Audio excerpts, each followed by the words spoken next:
On many occasions I have interviewed authors just before the release of their newest work, but this is the first time I have ever had a conversation with the main character of a historical fiction novel. I must admit, as I sat in the bar of the Biltmore Hotel waiting to have a heart-to-heart with a 2,000-year-old vampire, I had my doubts about the validity of the whole situation, as well as the sanity of my editor for sending me on such a wild goose chase. Then he walked into the room. The whole atmosphere changed. The lights appeared suddenly softer, more inviting. The chatter in the room more subdued, almost mysterious. The late afternoon sun fell through the skylights with a soft golden light in such a way that he didn't even cast a shadow on the hard marble floor as he walked toward me. I don't think I've ever seen a more handsome man.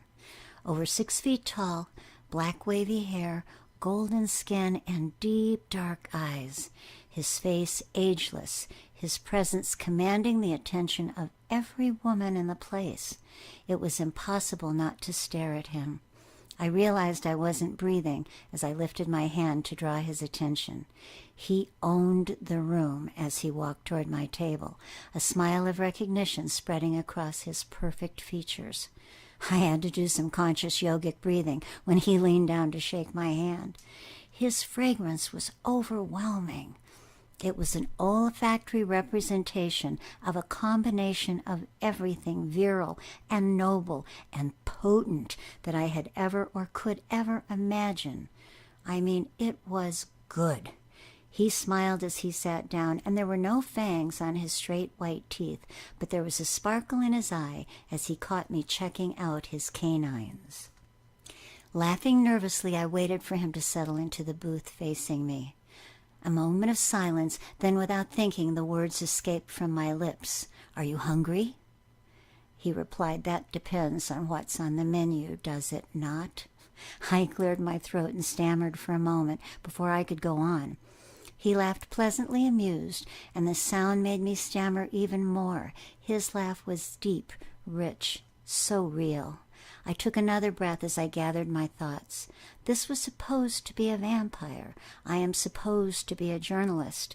Whether this man was out of his mind or not, I was facing a once-in-a-lifetime opportunity.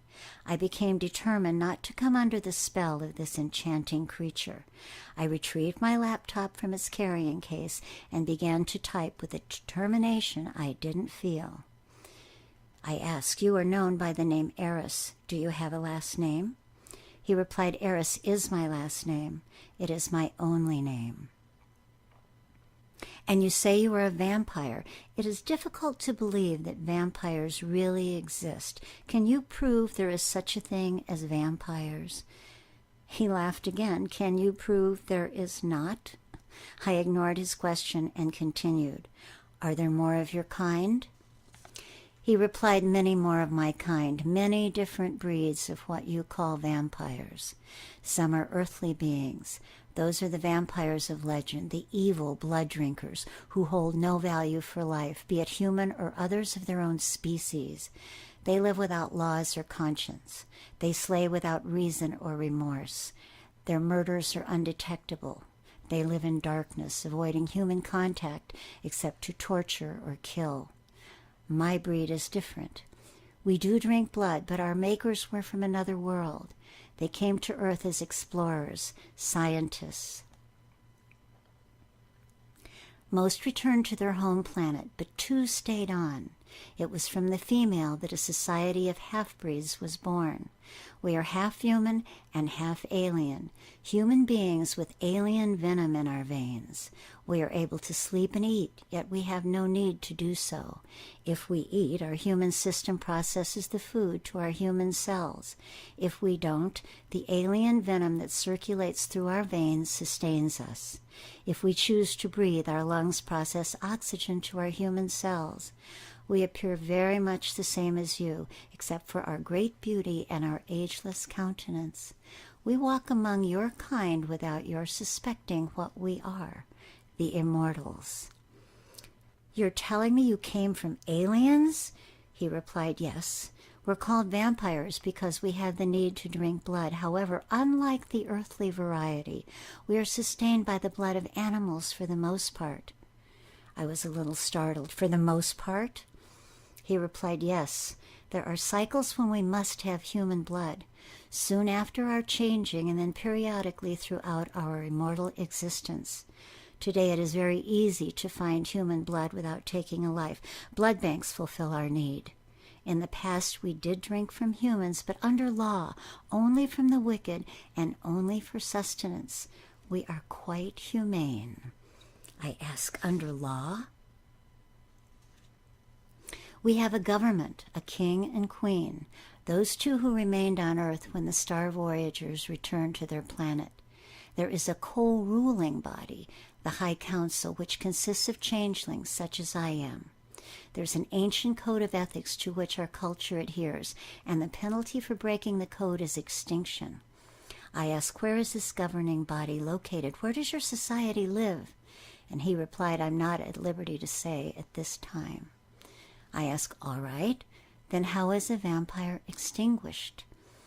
After a trial by the council and a verdict of conviction, the immortal is eliminated by an ancient and mystic ritual.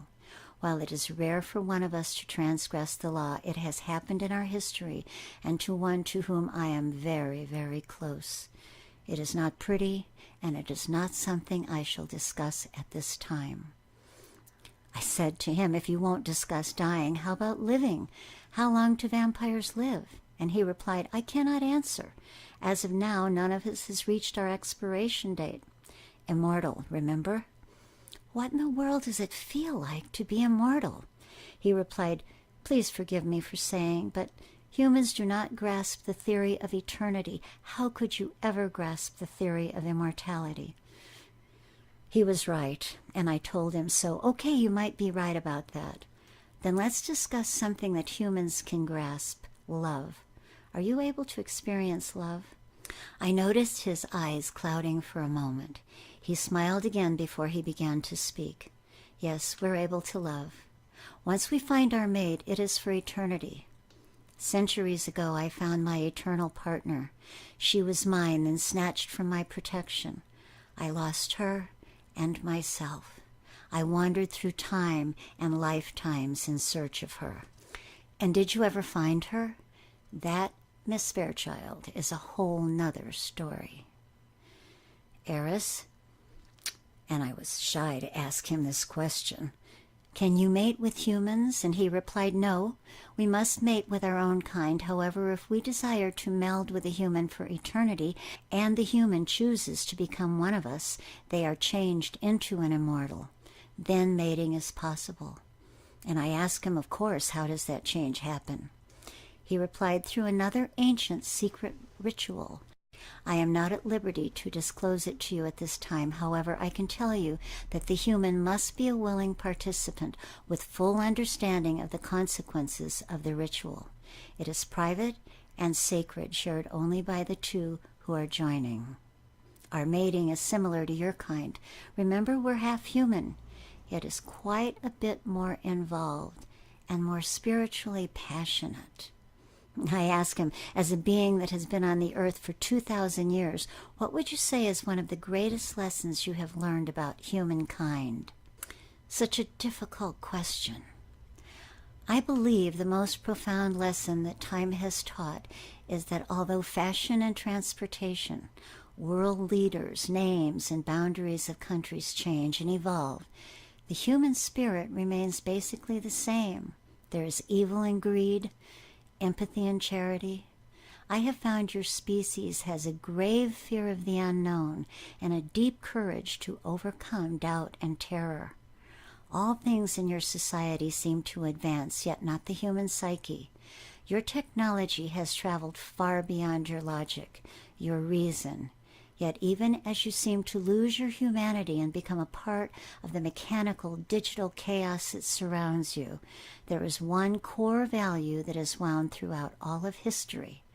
It seems that the one constant, basic drive of humanity is the desire to receive and give love. Love is, as I am, immortal. It never begins and never ends. It simply